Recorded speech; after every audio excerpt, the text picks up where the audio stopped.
Hey everybody, welcome back. Today we're going to be in Codea again looking at Lua and the conditionals that are inside Lua. Now conditionals, no, it's not that stuff that you put in your hair to make it all silky and smooth. No, it tests whether or not something is true or something is false.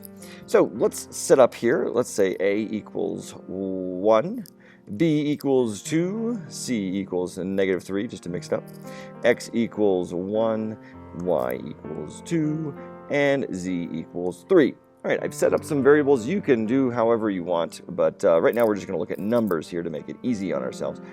First, we're going to look at if-then statements. And what these do, we can say if A equals B, then do this. We can say print these numbers are equal. Now, are they equal? No, they're not. All right, just in terms of syntax, make sure you put if, and then remember, 2 equal signs is like a question saying, does A equal B? Then do this. You need to have an end statement there. Notice these things are indented over. So now if we hit run, if A equals B, then it's going to say these numbers are equal.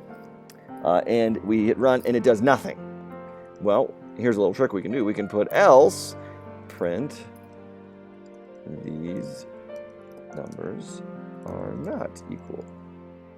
All right, now if we hit run, it prints out these numbers are not equal because A and B are not equal, right? Whereas if I change B to X, these numbers are equal, right? A is 1 and X is 1. So now if we run this, it's going to spit out these numbers are equal. So this is a good way to test and to find out whether or not these specific conditions are true.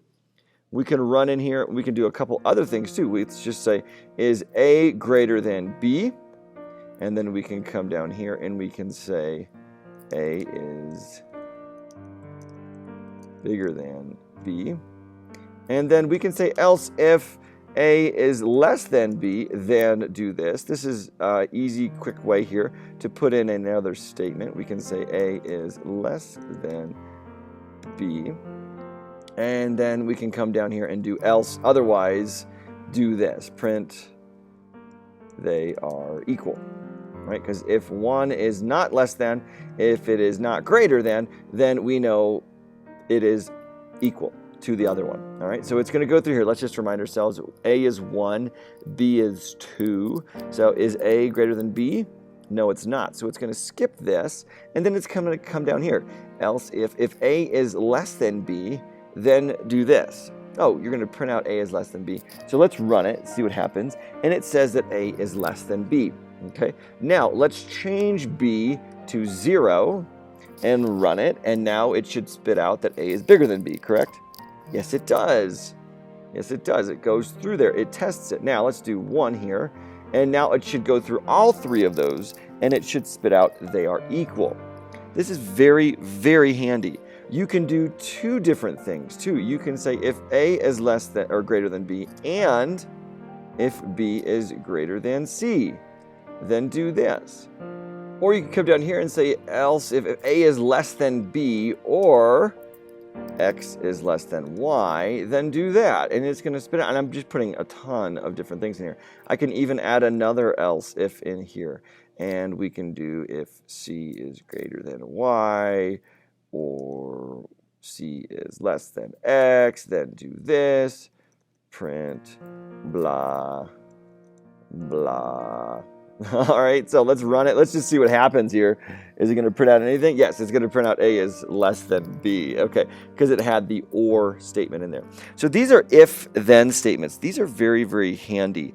These will end up getting you into things like buttons on the screen, which is very, very handy. So for example, if I had a button over here on the screen, let's just say it's right here, I would give you the X and Y coordinates of the screen, and if the touch happens within those coordinates, then you're good. It registers that the button has been touched. That's what you can use easily to do that. All right, now let's go down here and let's talk about another conditional, and this is called the for loop. For loops are very handy. We looked a little bit before, if you did the tables and array video, we looked a little bit at that. What for loops do is they allow you to go through and what's called iterate and count from one to another. So for example, if I say I for integer, 1, 10, do this, print I, and what this is going to do, you make sure you have an end statement there as well.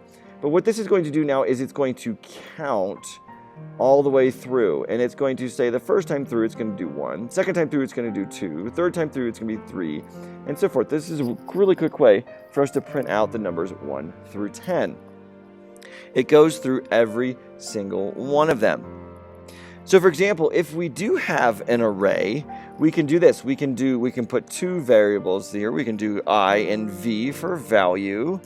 In I pairs, we looked at this a little bit last time, in a specific array, which we have not created. Let's do this. Our array is going to be A, B. All right. There is our array. We're going to come down here, and what we're going to do, we will print an array.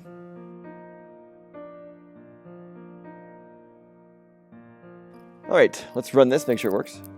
Oh, I forgot a major thing here. We forgot do.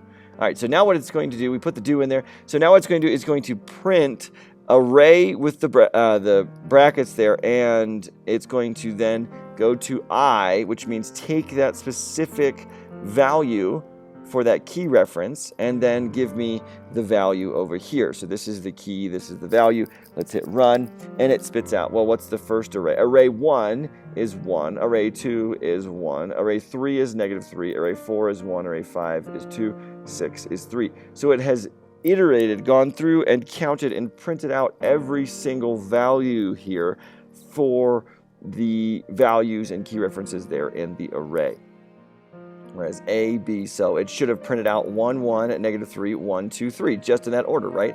Whereas we switch this here. So if I come back here and I switch this order up, and let's put A here at the end, now let's run it. It will reorganize it, and we did B, C, so it should be 1, -3, 1, 2, 3, and then back to 1. There we go, it's gone through, and same thing here is if I make an A, and if I just make the array a bunch of A's, now it'll go through. It doesn't matter how many, it just says it counts it until you get till being done, basically. It'll go through all of the arrays. So we should have an array now that goes all the way down to 8, but it's counting and it's 1 each time. Does that make sense? So those are for loops. Those allow you to go through every single value inside of your array there. All right, well, that's pretty much it for our conditionals today. It's just a basic lesson on there. Play around with it, see what kind of for statements you can do, or if-then statements. You will use these quite frequently in your programming in Lua. Good luck.